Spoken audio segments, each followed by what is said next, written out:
So welcome to the second session of our today's class, English as a Global Language. And as you see on the slide that now we will be discussing on the possibility of new Englishes. It means that in our previous part of today's class, we have understood that English language has gained the position of global language, and in near future, it cannot be assumed and it cannot be predicted that English language will be replaced by other language. However, there is a possibility of a form of different kind of English might come before us, and that English can be called new Englishes. Here, Salman Rushdie comments in an essay regarding the new Englishes, that is, commonwealth literature doesn't exist, and that the English language ceased to be the sole possession of the English some time ago. Actually, the largest English-speaking nation, that is the USA, consists only 20% of the world's English speakers. And it is plain that no one can now claim sole ownership. That means who or which country is the sole owner of English language. The largest English-speaking country, USA, consists of 20% of the total English language speakers. So any country cannot claim that they are the sole ownership of English language. And this is probably the best way of defining a genuinely global language. In fact, that means English language is not a country's language. However, English language has been termed as the global language, not of a language of an individual country. In fact, that its usage is not restricted by countries, or as in the case of some artificial languages, by governing bodies. It means that English language is not the language of USA. English language is not the language of UK. It has become the global language.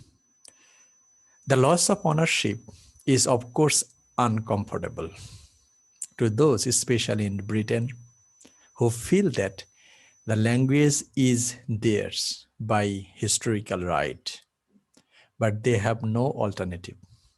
Actually, Britain were the sole owner of English language once upon a time.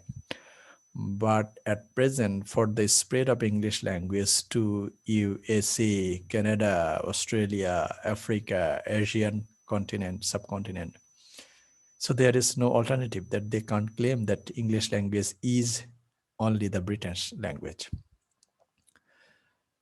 And there is no way in which any kind of regional social development movement, such as the purist societies which try to prevent language change or restore a past period of imagined linguistic excellence, can influence the global outcome.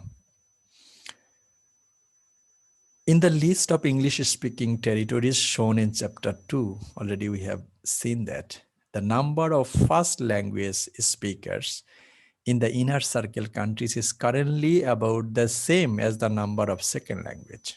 Already we have learned so. An English speaker in the outer circle countries, some 400 million. But as we have seen, the countries of the outer circle have combined a much greater growth rate. Also, we have understood that inner circle, that means the English speaking countries, outer circle, that is the where English language is used as the second language, and the extended circle, where English language is used as the international language or foreign language. In that countries, the population growth rate is higher than the inner circle and the outer circle. If so, the current population and the learning trend continue, the balance of a speaker will change dramatically. So, as we have learned that the largest population, China, their English is used as the international language, and also African subcontinent, also international language. So the growth rate is larger of these countries than the English speaking countries like USA and UK in one hand. And if it continues in such a way, the scenario of English language might change dramatically in the time ahead. And within 50 years, there could be up to 50% more. And by that time, the only possible concept of ownership will be the global one. And after 50 years, that means the status of English language will not be the language of USA or UK.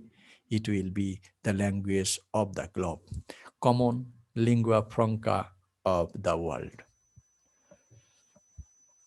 The remarkable number of speakers involved needs to be appreciated. In India, for example, the population has doubled since 1960 and passed 1,000 million in 1999. India and China. It is thus the second most populous country in the world after China. But its population growth rate is larger than China, 1.7% in the 1990 decades, as opposed to 1.1%. Even the lawyer estimate reported on page 46, there are now almost as many speakers of English in India as there are in England. At the higher estimate, there are 6 times as many. If current English language learning trend continues, and with satellite television and other sources of English increasing available, it looks as if this differential will continue to widen. So China and India. In this country, China, the population growth rate is less. However, in India, if we calculate that the English-speaking country in India is equal to the English-speaking population of UK. And in another statistics, it is 4 times larger than the English-speaking country, Britain. That means English-speaking population in India is 4 times greater than the English-speaking population living in UK. An inevitable consequence of this development is that the language will become open to the winds of linguistic change in totally unpredictable ways. It means that, as we already know, that the pronunciation pattern of standard English and the pronunciation pattern of Indian English, Australian English are different. And if the population, English-speaking population, gets larger and larger, expanding in the times ahead, so what would be the standard of English language pronunciation? It is very much unpredictable. And in this juncture, the spread of English around the world has already demonstrated this in the emergence of new varieties of English in the different territories where the language has taken root. The change has become a major talking point only since the 1960 decades. Hence, the term by which these varieties are known as New Englishes. Most probably you have understood. That means The English language used in India, the English language used in China, even the English language used by Spanish, they will be using English language, but their pronunciation pattern is different towards standard English language pronunciation. The different dialect of British and American English provide the most familiar example. And not only in India, such kind of pronunciation pattern might different in UK and USA as well. And in case of UK, you see that Irish English and the Scotland English, though they use English language, but they are different in pronunciation and accent pattern and the vocabulary as well. Okay, just we can give an example of Bangladesh language. That means we use Bangla language in Dhaka. Also, we use Bangla language in Chittagong. However, the Chittagong language is different from Dhaka's language and also standard Bengali language. The scenario you see in the UK, the people of Scotland, they use English language, but their English is different. And some kind of scenario you see in USA, where we have seen a little bit earlier, we have discussed a little bit earlier that the Spanish speaking people of USA is increasing day by day. So the language used by the Spanish speaking people, they use English language, they speak English language, but their English is different in pronunciation pattern and also in vocabulary as well. These two varieties diverged almost as soon as the first settlers arrived in America. By the time Noah Webster was writing his dictionaries, there were hundreds of words which were known as the USA, but not in Britain. Pronunciation had begun to diverge quite markedly, and the spelling were in the process of change. Today, there are thousands of differences between British and American English. Two countries, as George Bernard Shaw once put it, divided by a common language. USA use English language and Britain, they use English language, but their pronunciation pattern and also the spelling pattern are quite different. We know the difference between British English and American English. In case of British English, there is a common tendency of using Z in spelling, but in case of American spelling, they are very much prone to use S.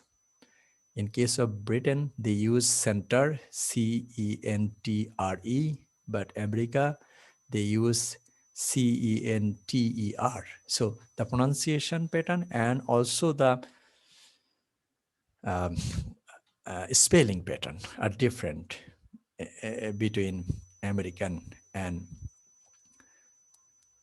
Britain English. In the USA, a concern to develop a distinctive American standard was prominent in Webster's thinking. So here we see the prominent difference between USA English and Britain English. He presented the case strongly in his dissertation on the English language. It was partly a matter of honor as an independent nation to have a system of our own in language as well as government. Okay, so Webster Dictionary puts the difference between American English and Britain English. They want to establish their own American English language pattern, as well as their government system is also different from the UK's government. It was partly a matter of common sense because in England, the taste of her writers is already corrupted and her language on the decline. It was partly a matter of practicality, England being at too great a distance to our model. So the difference between American and uh, Britain English. The national or the federal language was inevitable, Webster thought, because the exploration of the new continent would bring many new words into the language, American English, which Britain would not share. As we know that America is a diverse immigrant countries, but Britain, and for this reason, US English got several words, but this word might not be recognized by British English.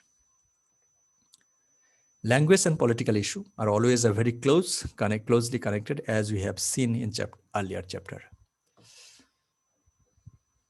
There have been well summarized by US dialectologist Frederick G. Cassidy. The effect of the revolution and of national independence was tremendous. No less a figure than Noah Webster saw her a great opportunity to cast off the corrupt language of England and to rationalize and refine the language for a new nation. So this is the strong argument in favor of American English. The attempt to found an academy for such a purpose, which had several times failed in Britain, was made once again under the leadership of Thomas Jefferson. So this is the forces of American and British English. The surge of population westward, the phenomenon of the expanding frontier in which the restraint and the standard of more settled society were thrown off was reflected in the language. As we have seen that in case of USA, we see the diverse immigrant and linguistic background. And for this reason, that kind of diverse linguistics group might reflect the linguistics and the pronunciation pattern of a country that we see that is very much noticeable in American English. With little or no education, having to cope as best they could with harsh physical condition, the conquerors of the West became freely innovative in their language, eloquent with descriptive and metaphoric invention with talk, tall talk, exaggerated humor, vigor that had no time for refinement. In the East, in the cities, however, education flourished. The leading class had it, and it became a national ideal. The mark of the progress in the settlement was, and the school had been started. So this is the scenario of USA. Self-education, especially for talented people or of humble beginnings, was widely practiced and admired. Public address, often learned in the school for hard knocks, carried to the people educational ideas and their uh, kudos. Some of the interesting neologism were the different offspring of ignorance pretending to the learned. A whole school of humor portrayed its character as unschooled but practically wise. So this is the scenario of USA. Eventually, in quite a short time, American English had settled down in the new identity, and despite its dialect differences was capable of providing a unified literary standard which the new nation was able to recognize and to which it could respond. So the way American English got a special identity, such kind of scenario might occur to the global English language. Many distinctive forms of identity of Englishes of the other countries in the inner circle: Australian English, New Zealand English, Canadian English, South African English, Caribbean English, and within Britain, Irish, Scots, that means Scottish English, and the Welsh English. So within the English-speaking country, we see such kind of differences. There are one group in India, Pakistan, Bangladesh, and Sri Lanka often collectively called South Asian English. So they have their own English language. We use English language. Our English language is quite similar to the British standard. However, many people who want to go to USA, they try to follow American English. The many people who want to go to UK, they try to follow British English or UK English. However, uh, Indian and Bangladeshi English, they have a specific pattern. And this pattern of English language is not similar with Canadian or Australian English. This is a different kind of English. And that kind of English will come eminent. And that is our discussion of today's class. That means English language will be the global language. However, that language will not be similar with the standard English language. Other emerging varieties have been noted in the Caribbean, in the past of the Southeast Asia, and such as Singapore. That Singapore English is not similar with Indian English, though both countries are using English language. These new Englishes are somewhat like the dialects as all recognized within our own country. That I have given the example. That means Bangladesh, Bangla language is different from in Dhaka and Chittagong and Sylhet. Okay. So this is the scenario we see in case of English language. People living in Singapore, they use English language. People living in India, they use English language. People living in Australia, they use English language. But the English used by the people of these three categories, the pronunciation pattern are different.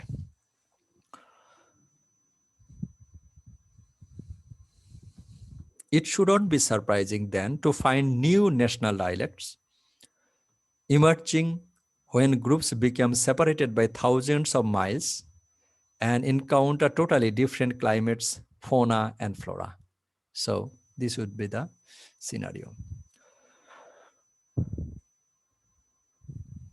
International varieties that express national identities and are a way of reducing the conflict between intelligibility and identity. Because a speaker from a country A is using English language, there is an intelligibility bond with an English speaker of country B, and this is reinforced by existence of the common written language.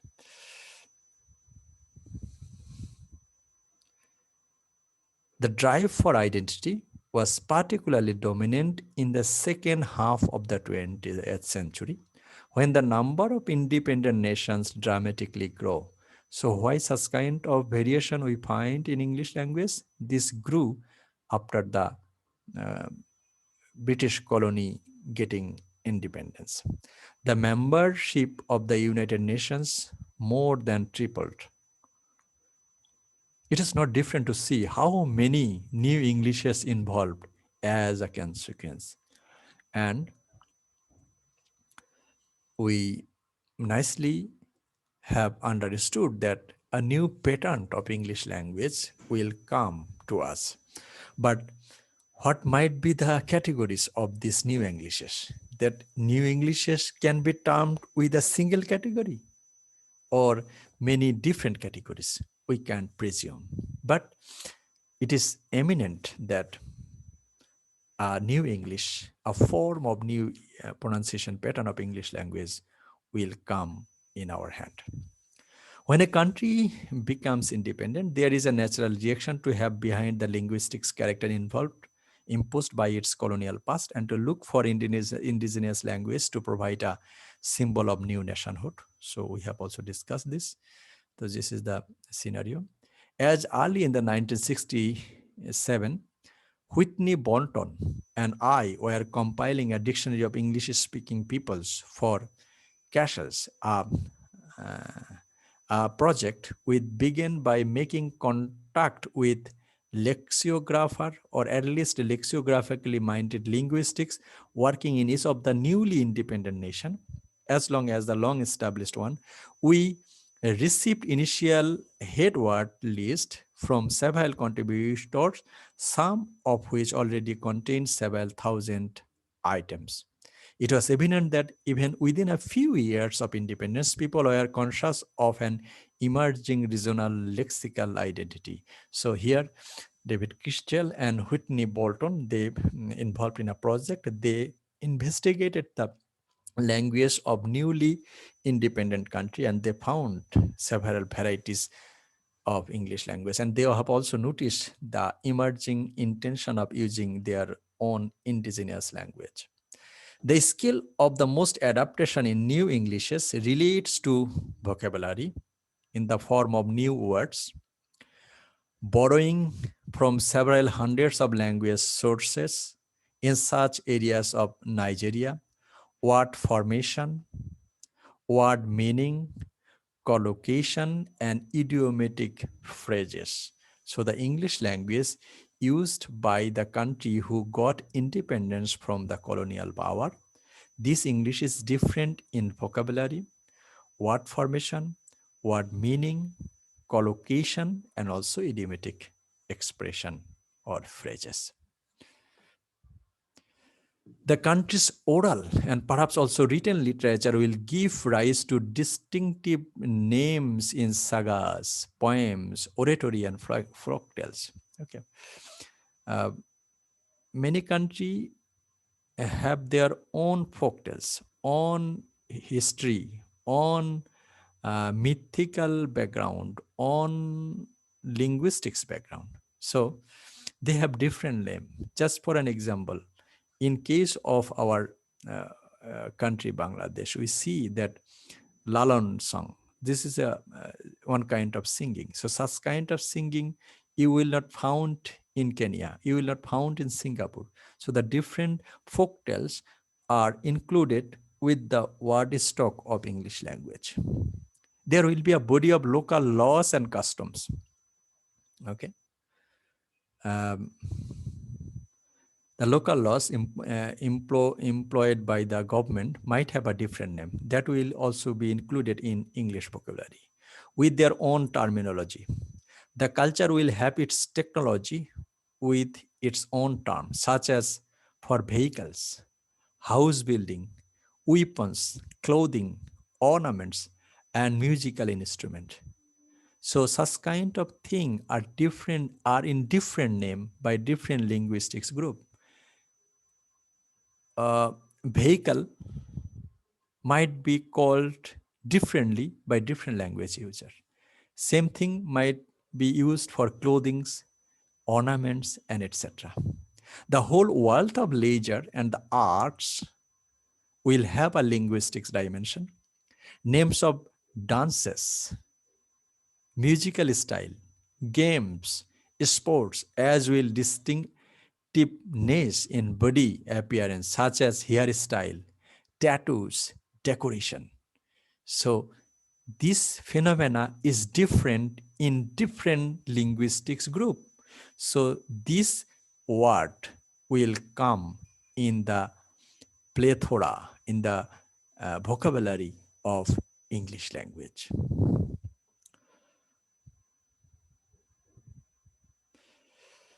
And again, some other characteristics of English language we'll get. Already we have got the initial hints of the characteristics of English language. There are some details here. The linguistics character of New Englishes. Although it has been possible to suggest answer to the questions by why English has become a global language, the recency of the phenomenon means that we are still some distance from the understanding what happened to the language and when it is adopted in this country. So several of the new Englishes of the past have been well studied, notably American and Australian English, but the way of the language they involve in settings where most people are native speakers is likely to be different from the way it will involve in setting where the most are non-native speakers. So Australia, they use the first language user of English language, and America. But in America, if a person is from Britain, his English will be different. But if a person is from the other part of the world, his English will also be different. Same scenario we see in Australia.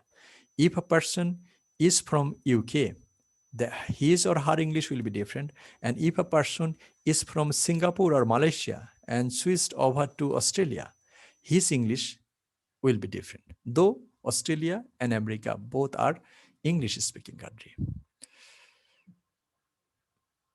And in this regard, the difference we see, that is the grammar. First difference in case of grammatical difference are few. Lexical examples are far more numerous, and it makes only sporadic reference to possibilities in other region. So grammar will be a noticeable different in the new Englishes.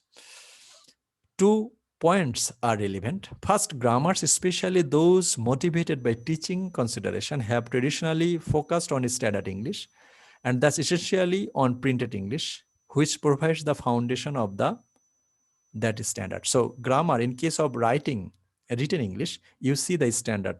The grammar will follow the standard English language pattern. And non-standard varieties are mentioned only in passing.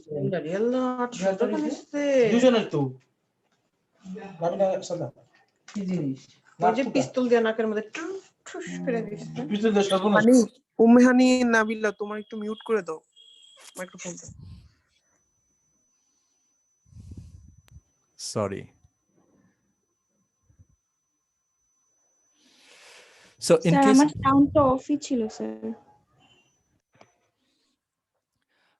however, in case of non-standard form, when we will be in speaking communication, when we will be communicate orally, okay, so that English will also be different. The grammar of written English and the grammar of speaking English will also be different. So new Englishes, which like international dialects are very much bound up with issues of the local identity, are likely to display a similar direction of development. And the second, because of the new varieties are chiefly associated with the speech rather than writing, they have also attracted less attention. So in case of grammar, we see at the time of written English, we follow the standard grammar, but in case of speaking English, we follow the people living in the outer or extended circle, they follow the different grammar pattern. The view that the core grammatical features are relatively uniform across dialects is broadly justified, but now we interpret this depends on exactly what is meant by core, just how much tolerance we allow you under the heading of relatively. Okay, so there is another thing. We will not. So the grammar will be different in that case, and another thing we will be getting of difference, that is vocabulary. As we have seen already, it doesn't take long before new words enter a language. Once a language arrives in a fresh location, actually, any language picks up its word from variety of sources. If we think that Bangla language, its vocabulary is derived from several languages. The people once upon a time visited in this area, especially where Bengali language is used, and the vocabulary is enriched in such a way.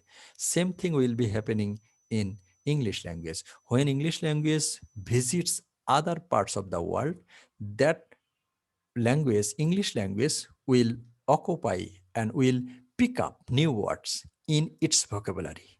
In such a way, we are discussing the vocabulary of new Englishes. So rejecting the standard global language, the new Englishes that will be a global lingua franca, they will get new words from a variety of sources. Borrowing from indigenous language are especially noticeable, and that will be come in. For example, the first permanent English settlement in North America was in Jamestown, Virginia in 1607.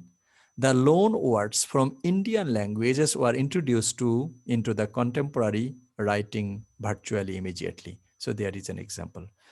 Captain James Smith, writing in 1608, describe a raccoon, totem, is found in 1609. Caribou or opossum are mentioned in 1610. So this is the way the new language will, new English will get its vocabulary. Finally, we can illustrate the many examples in such a word or phrase from a well-established variety is adapted by New English and given a new meaning to use without undergoing any structural change. So structure of the language will be same. However, the new words will be included with new Englishes. In Jamaican English, for example, we find such meaning changes as cockpit, type of valley, and beverage in the restricted sense of lemonade. Okay, so in Jamaican English, we see. In Ghana, we find heavy in the sense of gorgeous, brutal in the sense of very nice. In parts of South Africa, uh, lung have come to be applied in certain types of restaurant and places of entertainment. There are also many words which keep the same meaning but display a different frequency use compared with the British or American English. So in such a way, in different parts of the world, English language got different words, but the structure of language will be same.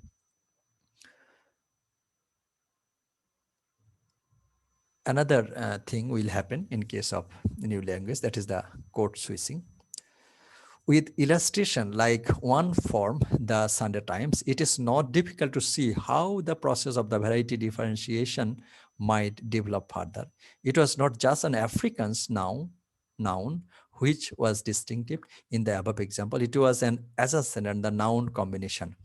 The door is therefore open to make use of the strings larger than a phrase. Even in British English, there are instances of clauses and sentence size chunks being borrowed from a foreign language. Okay, so code switching. So use some phrases, uh, uses of some phrases to mean something else, and such kind of code switching pattern we also see in British English as well. So we can recognize the data in the exact to show the hybridization. So in this way, we can see the language that will be hybridized in the time ahead. At the top of a sentence, which could be called standard colonial English, below it, there are sentences which show increasing degrees of departure from the norms grammatically and lexically. And at the bottom is a sentence which is entirely colloquial, that is Malay. Okay, so this is the uh, English. However, we have also the standard English. And other domains, grammar and vocabulary are not only the domains within which linguistic distinction manifests itself among the new Englishes of the world. Pragmatics and discoursal domains need to be taken into account. However, studies in these areas are few, anecdotal, and pragmatic. The Singaporean case described above is somewhat exceptional in the depth and detail. The source, so we see other domains. In Zimbabwean and Ghanaian studies, terms such as father, mother, brother, sister, and so on are shown to have different range of application, reflecting the internal structure of the family. So as we see in the other parts of the world of English language, so this will be the standard of new Englishes we will find next time. So the rejection of English language can be replaced by a new kind of English. That kind of English will be structurally same with standard English, but will be different in terms of vocabulary, in terms of um, word formation, and everything. And that would be the characteristics of New English. So it can be concluded that English language has gained its position of global status.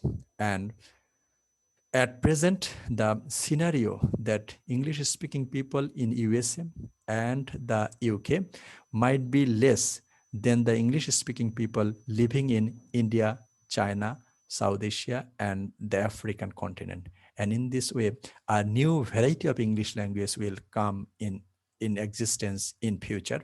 And that English language will not be different structurally from standard English. However, the word stock, vocabulary, and the grammar in some pattern, some um, features of English language will be different.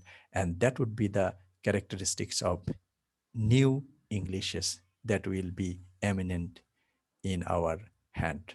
So thank you very much for attending the class.